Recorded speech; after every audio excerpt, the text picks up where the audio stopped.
I've been spending a lot of my past week thinking about friendship. I've been consuming quite a lot of Simon Sinek's content in the past week, just coincidentally.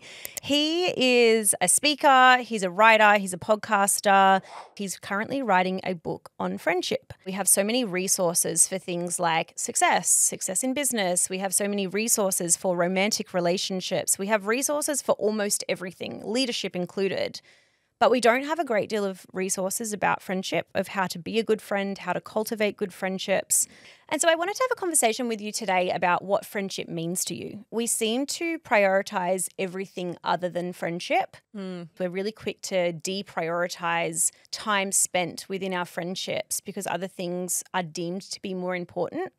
I don't think it's healthy to deprioritize friendships, but I do think that there is so much pressure to be able to be good at everything, to prioritize your family, your work, your friends. Like the bucket isn't big enough. It really isn't, because it's seen as indulgent to go and have a girls' lunch, or it's indulgent to get a babysitter and go and spend time with your friends, or do things that are taking away from the pillars that are deemed as core and necessity. And for me at the moment in this phase of life, the core and the necessity is being with my kids.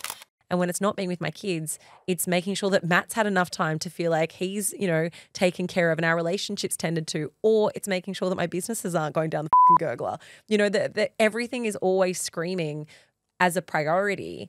And I think friends are often so understanding that you're busy, because we're all so busy, that it's having the allowance on yourself to be able to navigate this period of life is really important as well. Hi guys, and welcome back to another episode of Life Uncut. I'm Laura. And I'm Keisha, filling in for Brit while she is away visiting her fiancé Ben in the land of Dracula.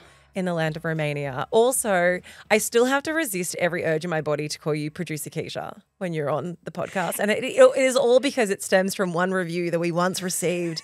And it was like, how dare you keep calling Keisha Producer Keisha? Her name is Keisia, which was spelled incorrectly. Can't remember what the word was. Did they say that we were patronizing? Okay. Well, host Keisha, she is. Or condescending, I think. We've had some reviews lately. The people on YouTube, they're more brutal than what I'm used to. They're more brutal. We got a comment on one of our videos through the week that was something along the lines of like, oh, the Australian accents are just disgusting, dreadful, cannot listen. Fair. If you've been watching American TV or you're American, this is probably going to hit you somewhere where it's like a soccer punch to the ears. I feel like accents... Soccer punch, sucker punch. I got punched with a soccer ball. Mom! I just feel like accents are not anything you can do anything about. We also got a review that said something about my S's, and it's been living rent-free since I read it last week. And I am so hyper-aware now of how I pronounce S's. Say snakes. Snakes. Oh, it is. Am I doing it wrong? Say Sarah's got some snakes. Sarah's got some snakes. Is it a bit too wispy? I think it's the I did have a lip flip at one point this year. We've spoken about this on the podcast, and I really regretted it because it does change the way that you speak. And you couldn't suck dick. Too far.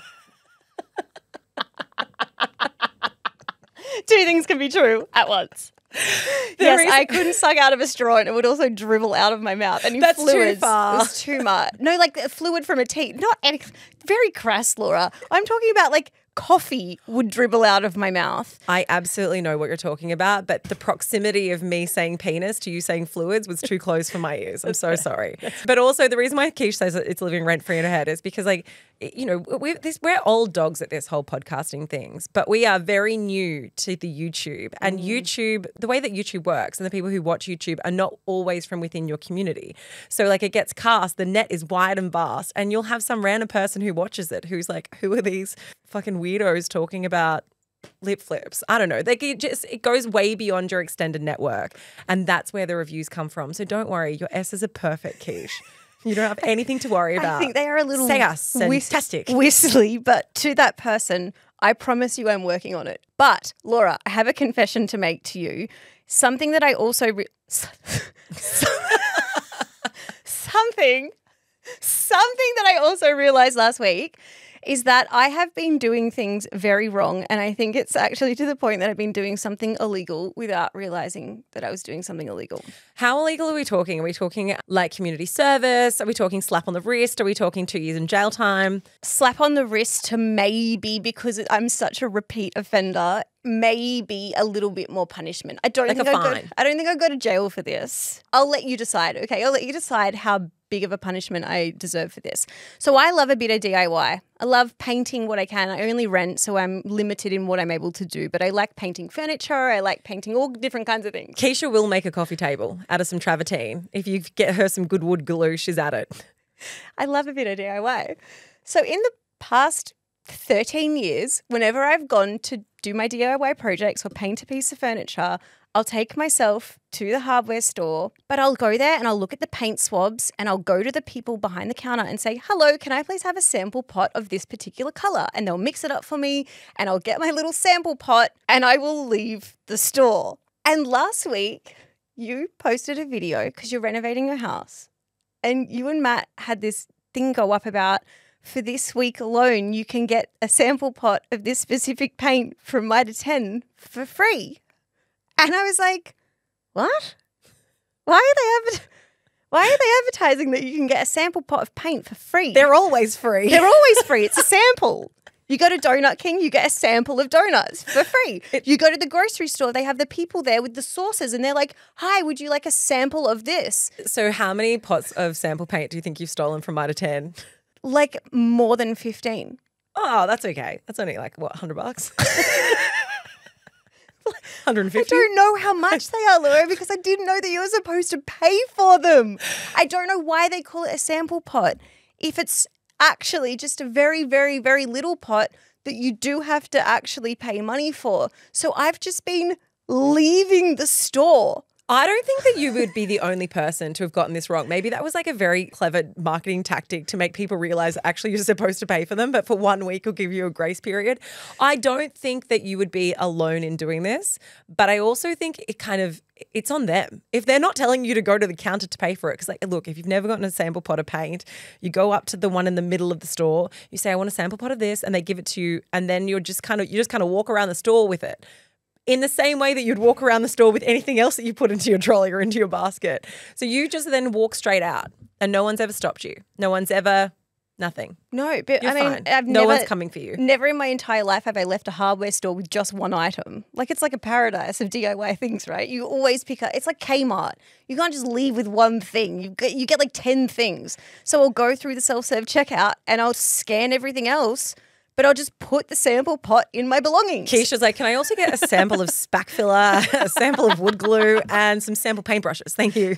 Perfect. I just like to try these ones out. I didn't realize this whole time I've been stealing. No, I still think it's on them. If you've managed to make it to the front counter, didn't put the thing down, walked out with it, like surely someone saw. And I feel like the 18-year-old that works there was just like, that's not the hill I'm going to die on. They can have that sample pot for free.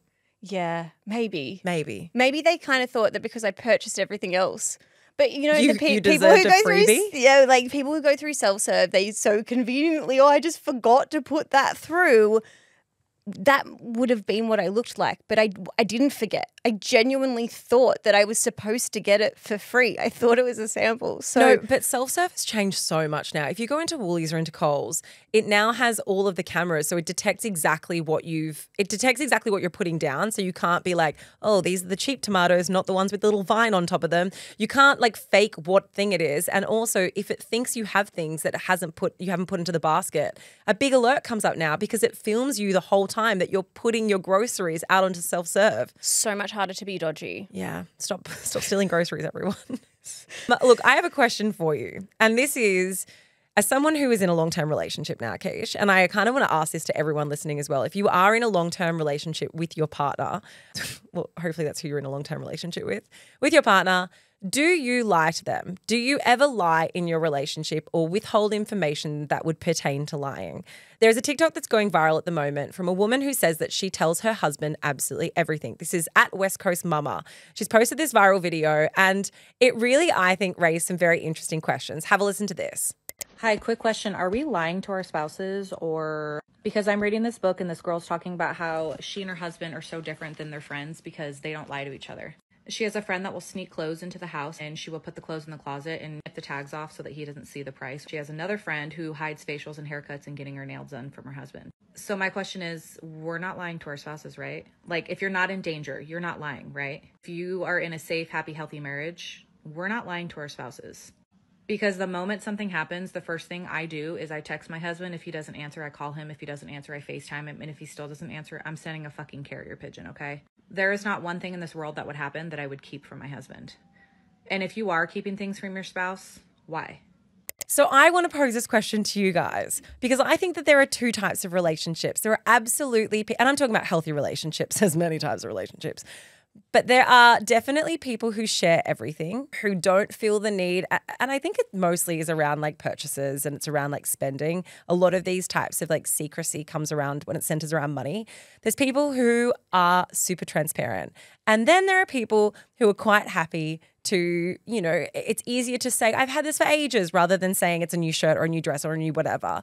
But my question is this something that you do in your relationship, Keisha? I already know the answer to that. And when you do it, why? Like, what is the reason or what is the motivator to not tell your partner everything that you're doing? I absolutely do keep some things to myself. The why, I feel like when I put this into words, it actually makes him sound like a worse person than he is. Because my initial reaction would be like, because I don't want the judgment, because I don't want to have to justify something that maybe I didn't need, but I chose to get anyway. Because I wanted it. And not everything has to be a necessity in life. Because I get a little bit of dopamine when I get the package arrive. But that makes it sound as though he is really critical or quite controlling of what I spend my money on. But he's not. It's like, it's kind of a bit of like a laughing point in our relationship. And I think that the answer to this question, it does have two extremes. And for me, I kind of sit in the middle. Like the extreme of if your partner feels the need to know everything that happens in your life and everything that you're spending a cent on, that to me is really toxic. But then the opposite of if you feel the need to lie about every single thing that you're purchasing for yourself, that's also really toxic. I sit in the middle. There will be times that I won't necessarily, I was about to say I wouldn't necessarily lie, but I definitely have told the little white lie of like, no, I've had this for ages with something that I've quite literally just cut the tag off and discarded of the rubbish in the back wheelie bin. And hid it underneath things so that he'll never know. I mean, I listen to this and I don't want to sound holier than thou because I am in a relationship where I do tell Matt pretty much everything. Like there's very few purchases that I make where not that I tell him, I'm not like, hey, honey, I bought myself new socks today. I don't need to tell him because he doesn't care. Do you know what I mean? So if I come home and I've got a new thing and I show him, he's not going to have a go at me. But that's also because I always spend within the budgeting that we have mutually agreed on together. I mean, for me, like buying things it's not something that brings me, I don't get the same dopamine rush, put it that way. If anything, he's often like, Laura, go buy yourself some new pants. You buy your dressing. Yeah, you don't buy much. I don't. And I reckon that probably comes as a surprise to some people listening. I am is it frugal the right word? You're not frugal because you spend generously on other people, but you're not materialistic. Thank you. That makes me feel really I actually think people would be more. really surprised by that though. You are someone who you don't have many bags, you don't have many you don't have many what I would deem to be like feminine frivolous spends, if that makes sense. Like you don't have a huge wardrobe of clothing. You just I was like, oh. This sounds like I'm criticizing you. I mean it in the opposite. Like you're actually just not a very materialistic person. I take it as a compliment, but also I do know people who have to do exactly this. Like one of my very good girlfriends loves to go shopping at Basic. Basic is super expensive. Everyone, if you've ever gone and looked at a Basic t-shirt price tag, hurts her eyeballs. So anytime she does go and do a shop, she'll tell her husband that she's had those items for forever. Now, I kind of like listen to this and I'm like, on one side, I think you can go to the extreme and you could be like, you shouldn't have to lie in your relationship. If your partner is, criticizing you or is making you feel guilty for a certain thing, then that's controlling behavior or there's conversations around financial abuse. But I also think like not everything has to be dramatic and not every white lie has to be a severe fault within your relationship. I think that sometimes people tell white lies just for ease. They tell white lies because they can't be bothered to have the conversation that surrounds the behavior. And I guess it's the gray area as to where the white lie actually is no longer a white lie and when does it actually impact the relationship. And if you have healthy boundaries around that, if it's not impacting the relationship, if you haven't kind of spent above and beyond the means of what you both mutually agreed upon within your budget, then I think it's okay. I don't think we need to be like judging people's relationships based on little white lies that they tell. I completely agree with this. And I want to read you a reel that my boyfriend sent me yesterday. It's got a dog with really big eyes in it. So the dog's kind of like, it looks panicked, right? And it says this: when your hubby asks you why your facial was $550 and you have a bruise on your lip and in 2 weeks you won't be able to raise an eyebrow. That's an example of something I've lied about. Okay, that's an example of like, I just, went and had my eyebrows done. And actually, no, I had things shoved into my face that were really expensive and I don't want the judgment. But also on that, like that kind of makes me mad because it's like, of course you went and spent that money on that because there is still an expectation that as women, we get our hair done, we get a facial, we wear nice clothes, we wear high heels. Like there is still a social expectation that we look a certain way. And for women, everything is more expensive. I don't know if you've ever if you go clothes shopping for women is more expensive than clothes shopping for men. Pink tax. Well, yeah, it's not even necessarily just the pink tax, but like female clothes are so much more expensive than what male clothes are for a similar like-for-like product. And I'm not saying for the same brands, but just in general, like women's clothing is priced so much higher. Women's jewelry is priced higher. Women's hair care is priced higher. It does come down to pink tax, but there is this idea that like women, because we are the consumers, we are more inclined to spend money. We are more marketable to, and therefore, because we're going to spend the money, they might as well price it at whatever they want to anyway.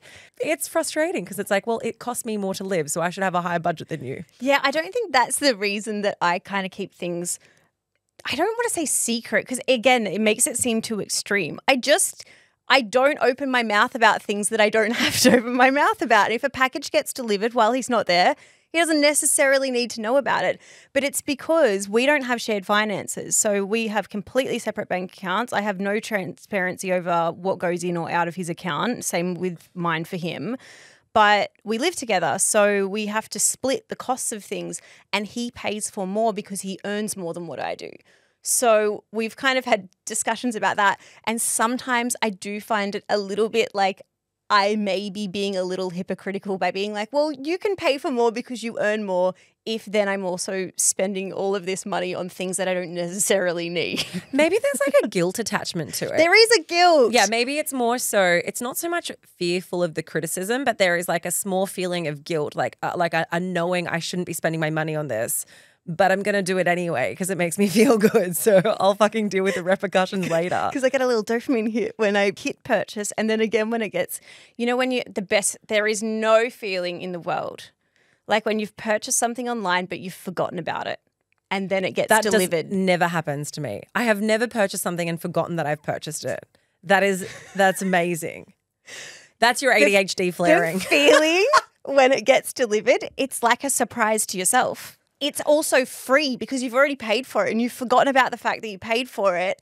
And so now it's just a gift to yourself that is such a surprise. And it's like, wow, this is so nice of me. Is this when girl math meets ADHD? Unmedicated? This is free and I forgot that I purchased this. Yeah. I can't think. There's nothing that I've purchased that I've completely forgotten about and then it just arrived and it was a joy. Oh, I want to experience it though. Okay, well, just purchase quite a few things at the one time when you're having like a bit of an impulsive moment, and then you probably will forget about one or two of them, but then when they turn up, it feels really good. I think you've actually just identified exactly what it is though. I think it's the guilt. I think I feel a little bit guilty of maybe some spending that I didn't necessarily need to do, especially when probably could have put that money towards saving for a house. I would be so interested. Maybe there's a poll that's brewing. I'd be so interested to know how many of you feel that it's okay to keep white lies from your partners, and would you be okay knowing that your partner has kept a white lie from you? Not something that's going to impact your relationship, not something that's toxic or damaging. I know that we're like, it should go without saying, but I feel like I need to say it and preface it. But do you keep white lies from your partner? And I would love to know why, because I genuinely think there would be more people who do.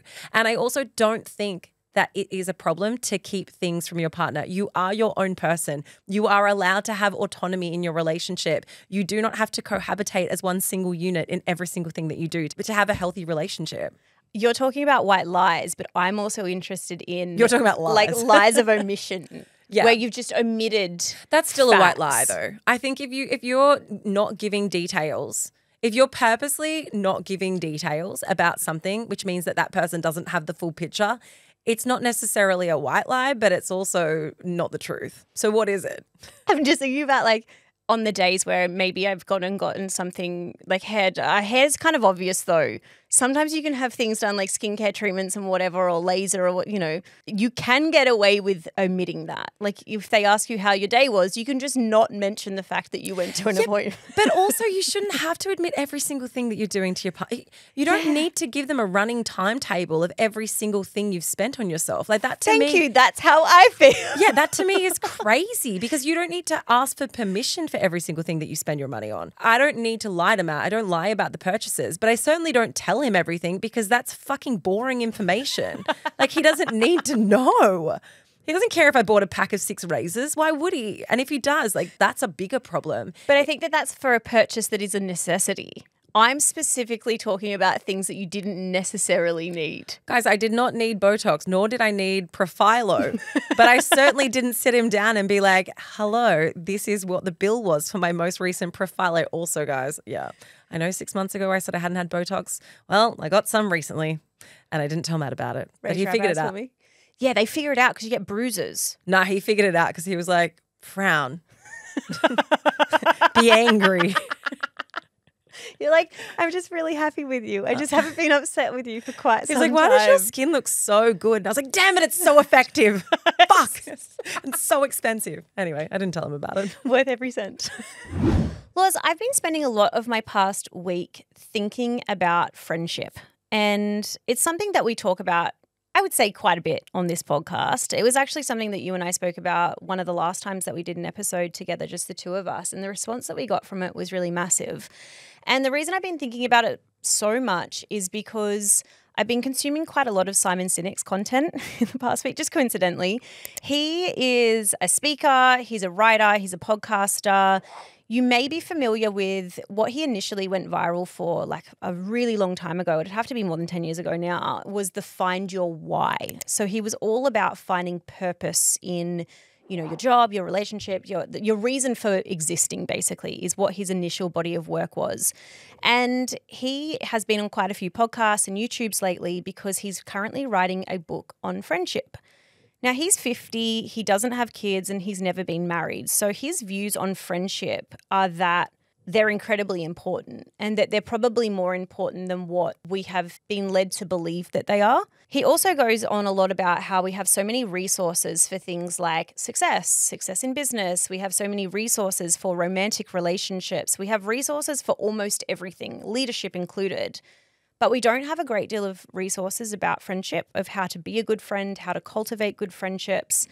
And through a couple of things that I was listening to last week, one was the Prof G podcast. It's called Be a Better Leader, The Human Paradox and the Folly of a Plan with Simon Sinek.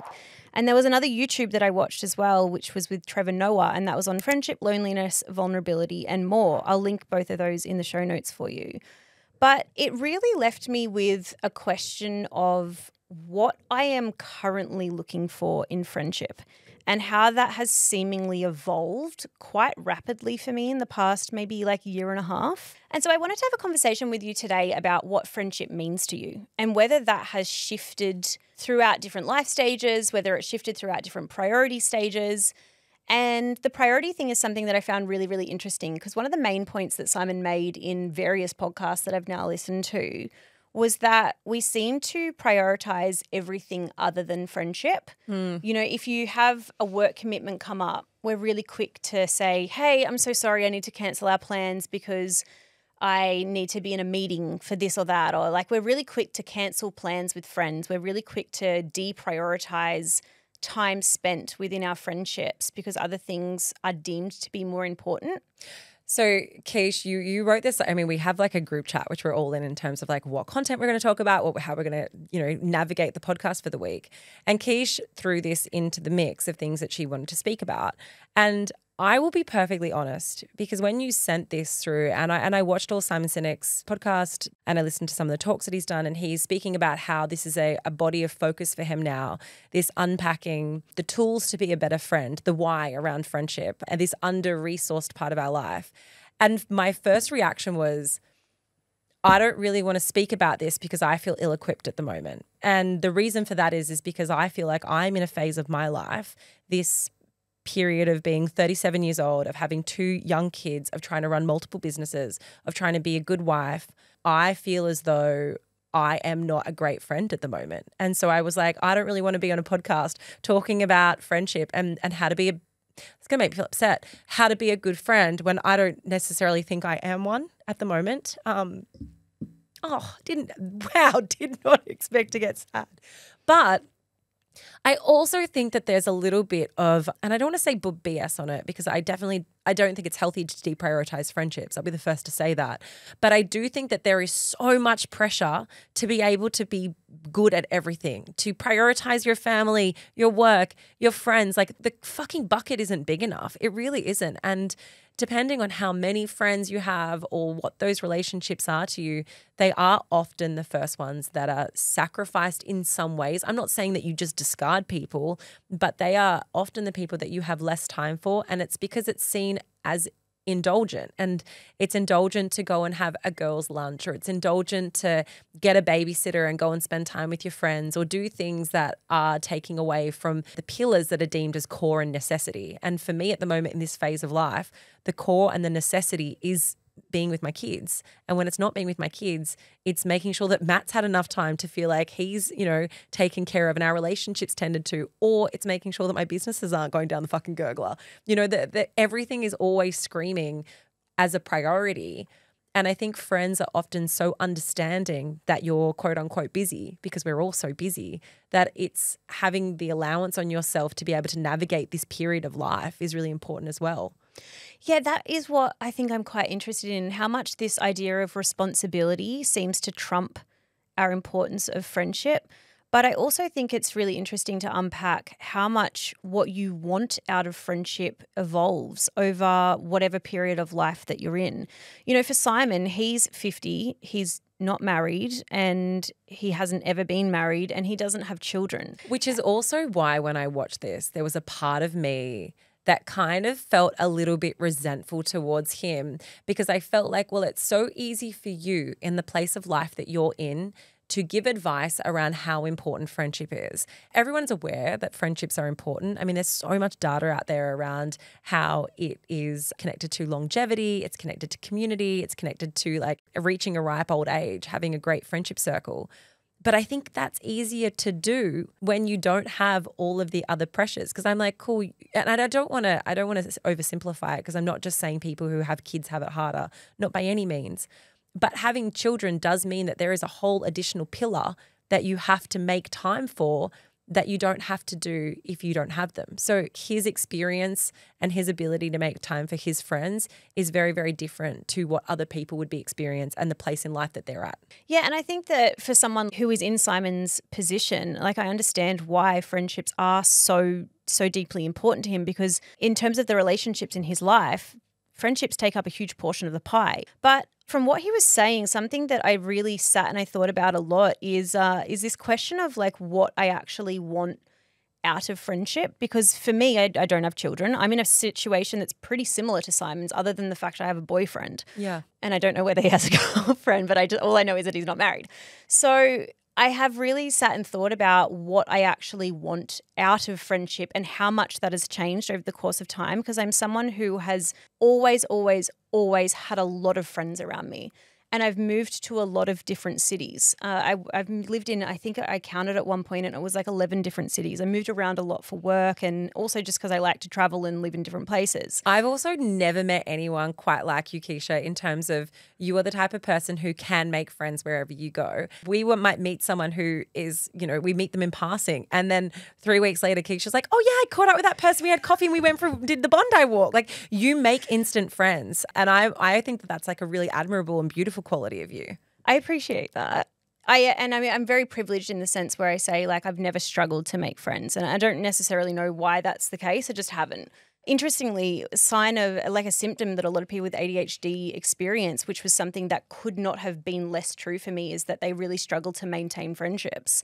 And I was like, oh, I don't align with that at all. I put that as a 0 on the scale. And over the past year, I've kind of tried to unpack the reasons for why I felt so much responsibility to maintain friendships.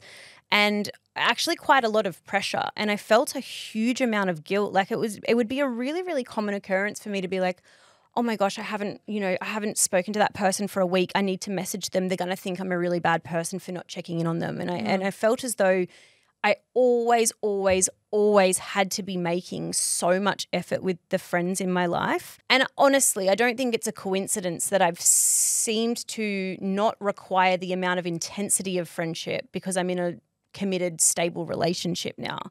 When I was single, I obviously lent a lot more on my friends because I had more time, and that was kind of the phase that we were in. We were all single together and we were all having these friendships where it was almost like reciprocity, right? It's like you're trading war stories. Yeah, a lot of times.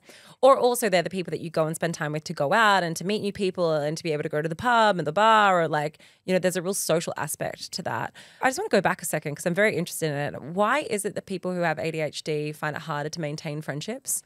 There are a couple of reasons. So, and I mean, I'm not a professor. I'm definitely not a psychiatrist who is equipped to talk about this. But from what I've read, it can be based off of a few things. It can be based off of kind of feeling like you just never have fit in because you think in a different way. You can be hyper aware of like your social interactions, and you can mask a lot in situations where you look for the social cues that you're going to be accepted into the group. And so you kind of try and like mold yourself and mask in a way that you're going to be accepted. And it can lead to not being a very genuine person. Like, that's the bad side of it. The other is that you can be a bit of a chameleon and you can fit in anywhere. Apparently it's a sign that a lot of people, they just struggle to maintain stable relationships because we can be quite impulsive. We can say things that you might not necessarily want. Other behavioral traits like interrupting, people can find very rude and very annoying. You can be quite self-focused at times. Is it also around the organization? Because obviously like to maintain close friendships, you need to have a level of organization where you prioritize allowing them to fit into your life. Like, and I think that's what, I mean, moving away from speaking about ADHD, but just in general, like we said, it's often friendships are the things that are deprioritized. One, because if you have great friends in your life, they're often very understanding when you are really busy and they get it. But also the more that you deprioritize something, the less connected to it you become. So as much as we all have those friends where we can say, oh, you know what, we don't even have to see each other that much, we're still just as good of friends when we do eventually see each other. I agree with that. I have friends like that as well. But I would definitely challenge, are we as close as when we used to see each other every day and talk every day? No, we're not as close because we now speak to each other once every couple of months and we see each other once every couple of months. We're in very, very different life phases to where we were when we were in our 20s, and we were so connected to each other. I would say that our friendships were almost akin to my romantic relationships. They were that intense. But I don't necessarily think that it is a terrible thing that friendships go through these different fluctuations of intensity. I think we have to expect that that's okay and give ourselves a little bit of an allowance. And that's also not to say that a friendship won't go back into intensity as well once you're able to spend more time with each other and give it the focus that you might like to. I just think that we have to be able to try and figure out a way to do this balancing act that has a little bit more resources around it. In the last year, I really have sat and thought about this a lot. I've been trying to unpack a lot of why I felt the need to have these really intense connections in my friendships, and why I felt such a sense of guilt when I wasn't able to maintain them at the intensity that they once existed at. And I feel glad that I have somewhat let go of the guilt, but not entirely. Like a really big part of me feels like a pretty shitty person for not checking in on some of the people who at one point were like really, really, really close friends of mine. And I do wonder whether they would think, oh, well, since you've been in a long-term relationship, like you've changed and you don't have as much time for me. And they probably do think that to some extent. And I grapple with whether that is just me moving into a different phase, or whether I actually should be spending more time on those friendships, whether I actually should feel bad about the fact that I've let some of them go by the wayside because I've seemingly had other things pop up as priorities. What do you think makes a good friend? We actually put a poll about this on Life Uncut last night. There were 3 trains of thought of what people wanted out of friendship. And the main one was that people wanted reciprocity. So they wanted equal effort between the friends. Yeah, I think that's a really big one. And I think that that's usually where relationships fall down, because it's like one person may have moved into a different phase of life. One person's priorities may have shifted purely because of the pressures of fucking life, and the other person's haven't shifted as rapidly. And so there's a mismatch between where the friendship was and where it's heading. And it's not that the love has changed, it's not that the affection or the care for each other has changed, but it's simply the amount of time that one person can put into the friendship versus the other. Yeah, I absolutely agree. So the second category was people who wanted loyalty, trust, and respect. So these quite intense, we are ride or die, I am there for you, no judgment. We can be completely vulnerable with each other. We can be completely honest with each other, and we will be there for each other. No matter what you say, no matter what you do, our friendship will exist. So that was kind of like the second category. And the third train of thought was that people wanted carefree, easy, and fun. And I wrote down last night what I really look for in friendship now. And these are the things that I wrote down. I wrote down picking up where we left off, consistency, similar values, and wanting to do similar things. So I feel as though what I look for in friendship now is slightly less intense. And it's not lost on me that it's probably because I get things like loyalty, trust, respect from my partner. I think you still want loyalty, trust, and respect. I just don't think that you need it in the same level of like absolute intensity that you might have required earlier. But also the other part of that as well is that I'm sure you still have friends in your life who you have that intensity with, the loyalty, trust, the respect, the really deep connection of conversation, but you probably don't have the volume. I think that's the other thing that happens is, and I mean, statistically, there's many studies and proof that's been done on it, this idea that as we age, our really close network of friends gets smaller. And on one hand, that can be bad, especially if it's getting smaller because you're discarding friends or you're not putting effort or time into it. But other times it gets smaller just because it becomes more focused, because you simply cannot give that much of yourself to that many people. So you start to realize, okay, who are the people that have similar values to me? Who are the people that are in a similar life stage to me? And they're the people that you focus your energies on. Do you feel bad about that shift though? Like, is there a part of you deep down that is kind of judgmental of yourself for accepting that some friendships are just going to fall by the wayside? No, I think for me, I have assessed some friendships and because I think every friendship is different, right? And the other thing that you have in romantic relationship is that you often have boundaries and conversations around what is the relationship, right? So if you're dating someone and you're romantically invested in them, at some point normally, and what we would preach is that you would ask, well, what are we, right? Yeah. What is this? Set the guidelines. You don't do that with friends because that's fucking weird. You're like, so are you my best friend, or are you my sometimes friend, or are you my occasion friend? Like, are you an acquaintance friend? You just have to have self-awareness around what is the intensity of that friendship. I still have my very, very close friends who I absolutely love and adore, and my network, I would say, is slightly smaller than what it used to be. But I also have friends that I've realized what was the necessity of the friendship. Was it because we were both going through something and we had this shared trauma, and every time we'd talk, we'd always like vent about the thing that made us upset, you know? Am I still in that place? Do I still need that venting? Are they still needing that venting? And I wonder if most people have experienced this. I think we've all had that one friend or multiple friends who the relationship was based around us helping solve their problems, us being there for the sounding board of what they were going through. Like playing therapist. Yeah, being like the free therapist. And that's okay for a period, but you can't play that role for an entire friendship for forever. There has to be other things there that you also mutually get out of it. And so I think that there's definitely been some of those friendships that I've identified, but also, and like I said at the beginning, you know, it does make me feel like I'm not a great friend because there is less time in the day. And I think that's like socially, as much as we talk about how important it is, it's certainly not the thing that we value as much as everything else. And I'm not saying that that's the right thing. I actually think it's probably the wrong thing. But I hope to maintain friendships well enough and strong enough and put effort in to do the girls' weekends away and have the dinners and everything so that when I do have more time in my life to dedicate to friendships, they still exist. They're still there. I don't want to wake up in my 50s and be like, well, fuck, where are all my friends gone? Because I spent all my time working and being a mum and now my kids have moved out and like here we are. I think that was something interesting. So when Simon was talking about how, we are so quick to deprioritize a friend catch up because something that we deem more important or that has more responsibility pops up, I felt a little bit similar where I was like, oh, well, I mean, he also spoke about the fact that, he would choose spending time with friends over work opportunities and paid work opportunities.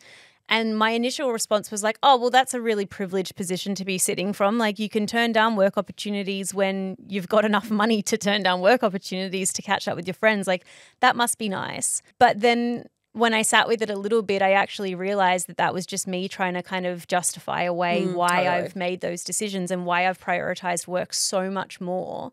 And maybe I needed to hear that from him. Maybe I needed the little reminder that friendship is more important than I've been focusing on.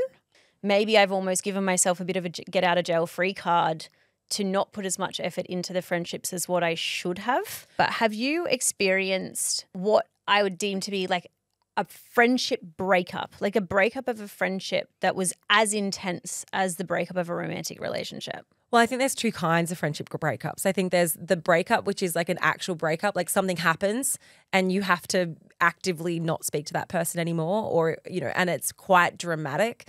There's that version of a friendship breakup, but then there's the more subtle version of a friendship breakup. It's more hard to define because it's usually like a soft fade and it kind of just goes from being really intense to not speaking to each other as much to hardly ever speaking to each other. And I think both of them can be equally as challenging. Sometimes the soft fade is really hard because you don't have an understanding as to what changed in the relationship and you really miss the closeness that you had. Yeah, and it's awkward on their birthday or when some big life thing happens and you find out through Instagram that you're not invited. Yeah, that's when you really realize the sort of cavity of what's being created in that friendship. But then I think on the other hand, the like severe friendship breakup is way more dramatic. It's way more brutal and it can be as painful as a romantic relationship breakup. I've spoken about it before. Like my best friend through school and also through university, we were friends for like 15 years. We had a really dramatic friendship breakup and it was surrounding my ex. So my ex at the time who was a flog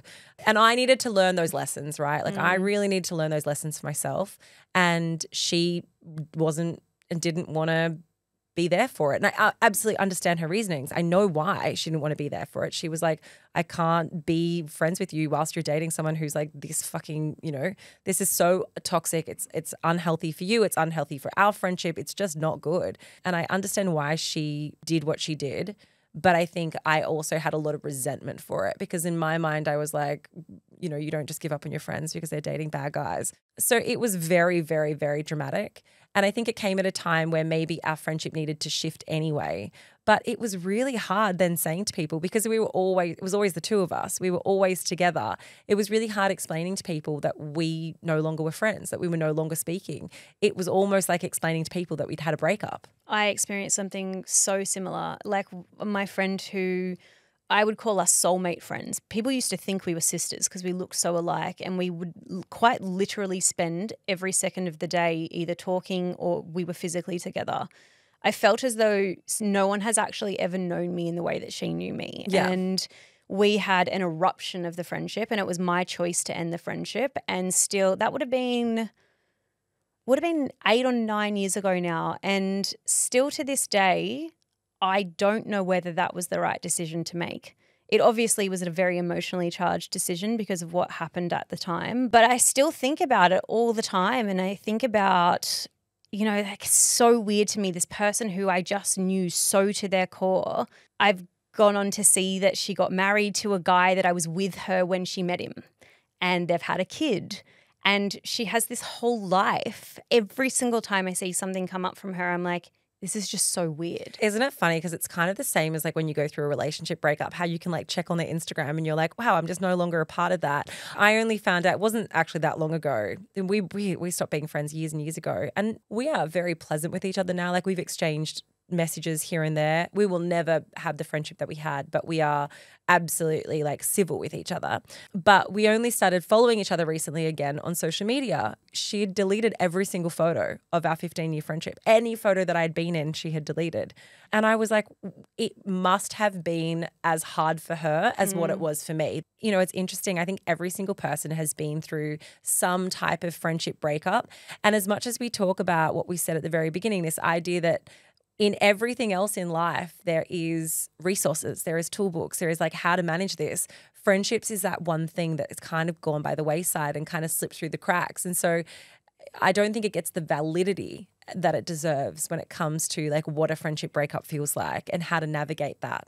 It's funny that you say like, oh, the relationship is not what it, and it never will be what it ever used to be. Because there have been times in the past, like 8-9 years, however long it's been, that I've genuinely been like, should I reach out? Should I actually put an olive branch out and see if we can repair this friendship because of how close we were and how much I feel like I'm missing her in my life? But then I think the reality sets in that even if you were to do that, like the fracture is there. You're never going to go back to what you were. And I probably do see it with a bit of rose-colored glasses. But I view it in a way like it was harder for me to process that breakdown of a relationship than what it was in some of my romantic breakups with long-term partners. That is exactly it though, right? You run the risk of romanticizing what it would be if you were to reignite it. And I think in the same way that we would give advice around a romantic breakup and reaching out to someone who you were once in a relationship with, you're never going to have that same relationship again. You're never going to reach out to someone who you dated 5 years ago and be like, oh, I still think about you, which you might still think about them. But I do think it's very different when it comes to friends in that if you were to reach out and you were to try and reignite a friendship, I don't know whether that friendship would ever meet up to the expectations of what it once was or whether it would be tarnished by the massive fracture of that friendship breakup. Yeah, and I just imagine what that initial, like let's say hypothetically right now, I have inspiration from having this conversation and I message the person that I'm talking about, this person that I had this massive breakdown of a best friendship with. What the fuck am I supposed to do when we like, do we agree with like, oh, let's go and grab a coffee? Hey, how's the last 8 years of your life been? Saw you've got a kid now. Like, how are you supposed to start that interaction? I honestly don't have the answers to that. And I also think it's not so much about the one coffee catch up. It's about how do they fit into your life now? Like, do you have enough room to fit that type of relationship into your life? And I think about my really good friend who I had the friendship breakup with, who now has 2 little girls. We literally are in the same phase of life. Like, it would make sense. I'm also so hesitant because I'm like, it ended so badly. Even though I have so much love and respect for her and I think she is just an incredible person and we get along so well, I think that the friendship got so damaged that I don't know if you could restore it back to a place where it would be what it was. And then are you just comparing, well, this is where we are now to what we were then, or do you have to just start as a new, completely fresh relationship? I often also think about reaching out, but I would not even know how to navigate that. I wouldn't know how to navigate it. And I also think that deep down there's a bit of a fear that we would never be able to get back to what we were and maybe I'd get hurt again. Like, I know that this sounds so ridiculous and a little bit intense because it sounds as though I'm talking about a romantic breakup, but I genuinely would worry that I could experience the pain of losing that friendship again. I don't think that sounds ridiculous. I think there's so many people who would resonate with this and who've been through something similar. We did actually do a poll on Life Uncut. We got back to our good old poll roots. Now, 18,000 of you have responded to these polls. So it is not a small study. But the poll was statistically significant. It is. What's it called? A P-value. A what? Oh, in statistics, the p-value of 0.05. The p-value. People who are in stats or in science will get what I'm talking about. We've done a comprehensive study. Okay, so the very first question was, have you ever experienced a friendship breakup? 92% of you said that you have experienced a friendship breakup. That's a lot. Well, it's pretty much everyone. If you haven't, then that's an incredible place to be in. But also, how did your friendship breakup compare to a romantic relationship breakup? I think we overestimate how impactful romantic relationship breakups are, and we once again deprioritize how significant friendship breakups can be. But the statistics were so even. So 35% of you said that romantic breakups were harder emotionally than a friendship breakup. 32% of you said friendship breakup was harder. And then 33% said, well, they were about the same for you. So it was equal to or more than with 60% of people. And then the last one was, do you think about your friendship breakup more than you think about your romantic breakups? And 46% of you said that you think about your friendship breakup more. That was the highest percentage.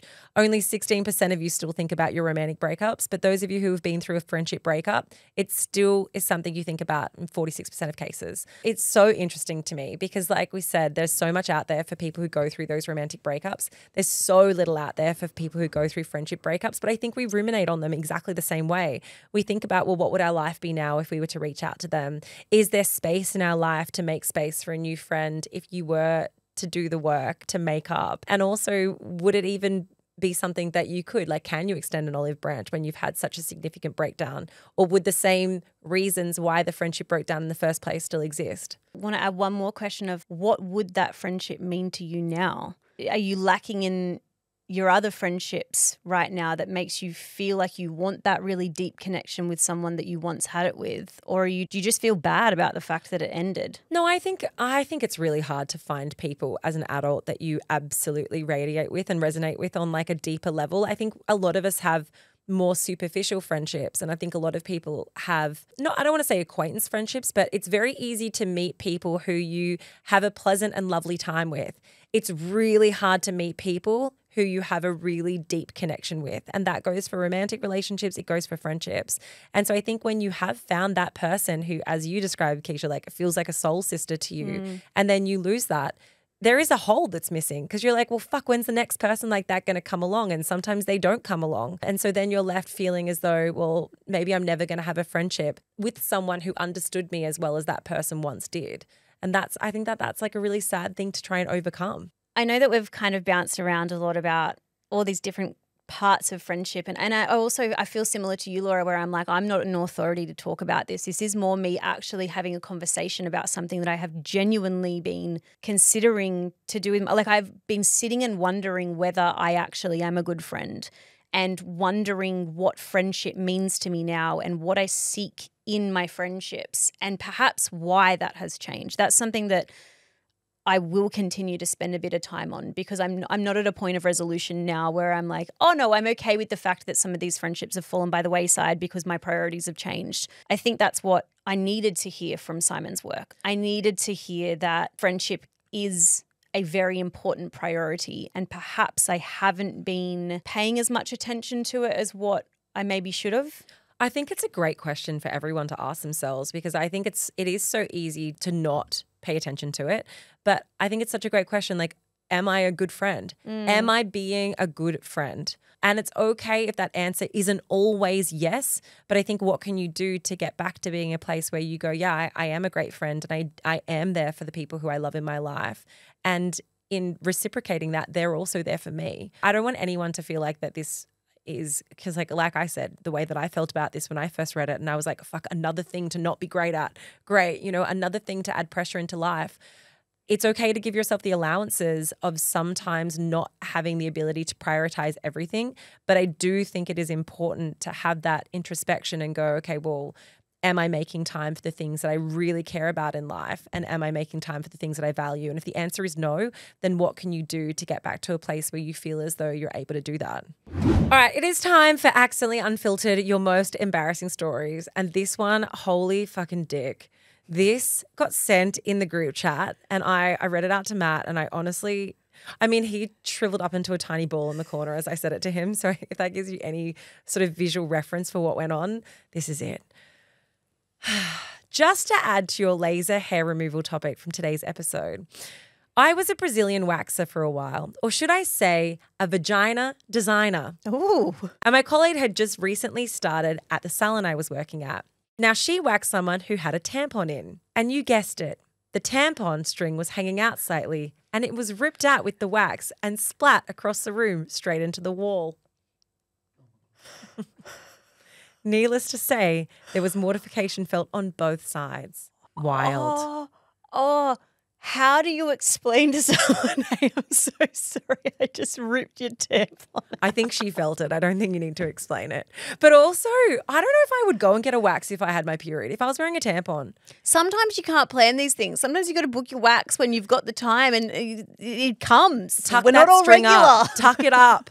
Push it up. You would tuck it inside of you? I would absolutely tuck the string up. But I feel like they really get into the crevices of the bits. Just shove it 2 centimeters up.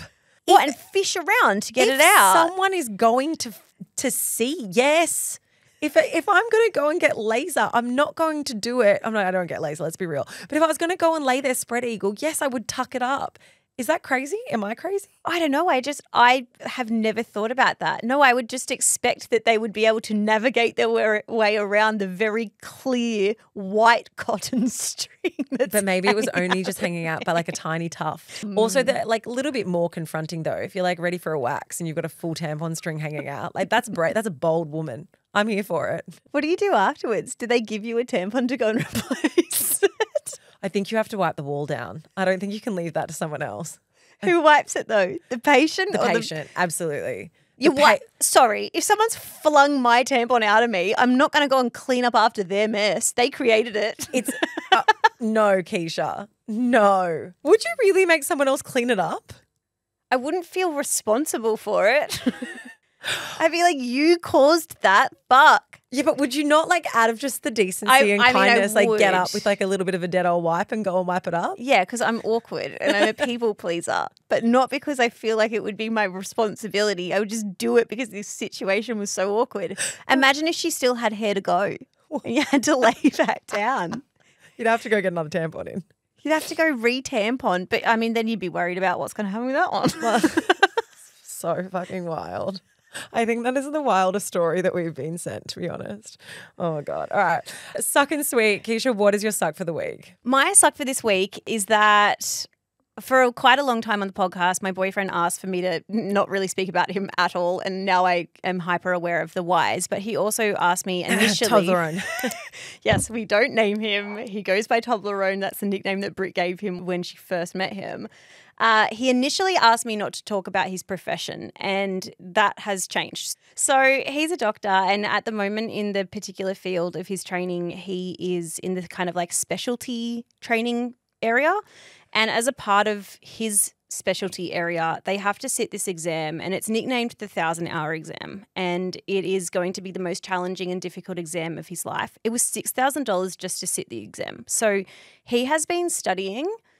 Like, I genuinely feel as though if we didn't live together, we would never see each other. Like, he's been the most dedicated and determined person. To the point where I actually admire it now. But you're also annoyed by it. You're like, I'm so sick of this. I just want my boyfriend back. Yeah. So today we are finding out whether he passed the exam or not. So today I'm going to find out whether we're going to be living the way that we have lived for the past year for the next 6 months, because that's when they sit the next exam, right? And it's just brought about like a huge amount of anxiety. And I'm really, really, really hopeful that firstly he has passed. I mean, by the time this episode comes out, I will actually know.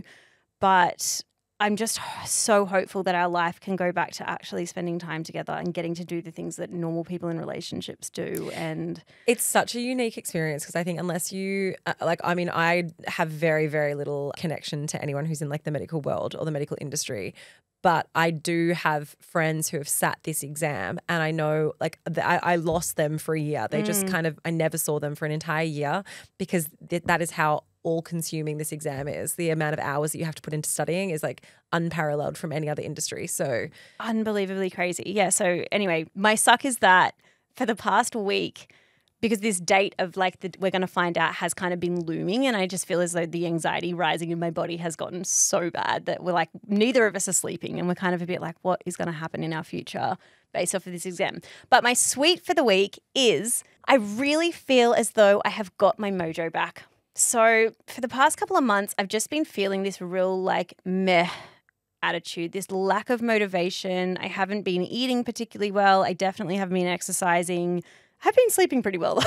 So in the past week, I have signed up to this new gym, and some of my friends are coming along with me, and I just feel as though I've got a little bit of my oomph back. You're back into your ice bath era. Not I ice have bathing arrived. yet. It's too cold still, but I will ice bath again. But yeah, I feel as though in the past week I've just felt this like this bit of a shift, and I like mojo is exactly what I would describe it as. I just feel as though I'm kind of getting that back, and I've really missed it. It's just been absent for a couple of months, and I don't know if it's a winter thing. I don't know if people just experience periodic times like this where I've just been feeling very like kind of dragging my feet. It's almost as though when you're in those periods, you don't always recognize that they're happening until you all of a sudden start to feel a bit better and you're like, oh, that's what was wrong. I wasn't sad.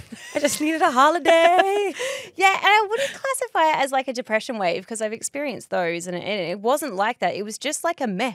It wasn't necessarily burnt out. It was just very much coasting and existing and not feeling as though I was like really feeling myself, you know? So, Well, welcome back. It's nice to have you here. I don't have a suck for this week. I've genuinely had a really wonderful week. We were on radio break at the moment. So is that because we haven't been at work as much? No, but it also has meant that I've got to spend time with the kids and with Matt. Like I really genuinely feel like it was a great week. My sweet for the week though is on the weekend. So, I mean, we've been spending lots of family time ever since Neil passed away earlier this year.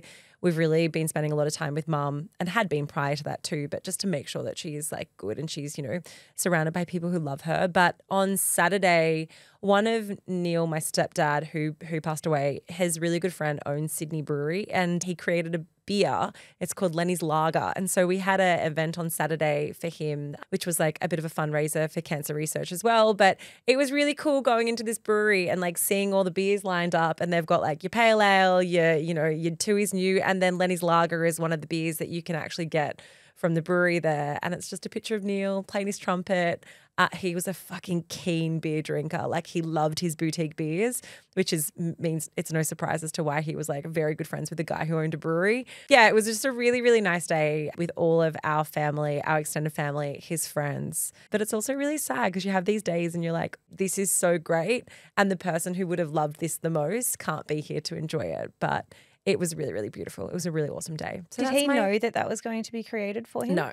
It was something that was created like when he was really terminal. And then I don't know when it all kind of went into production and whatnot, but it's only a little boutique beer. Sydney Brewer is in Surrey Hills in Sydney. It's not a place that I've ever been to. It's like a middle-aged man bar. You know what I mean? It's like no young girls are going there for a drink necessarily, but it was a really nice afternoon. That's really special. Yeah, it was really sweet. I hope that the beer's kind of fruity because that's kind of like, you know, like and hoppy. It's Hawaiian-y. It's full of Hawaiian shirts. What I think of when I think of Neil. I think of him as being this like larger than life personality. And it's really lovely that you can go, I was about to say you can go and sip on him. Let's get out of here. You know the drill. Tell your mum, tell your dad, tell your dog, tell your friends and share the love because we love love.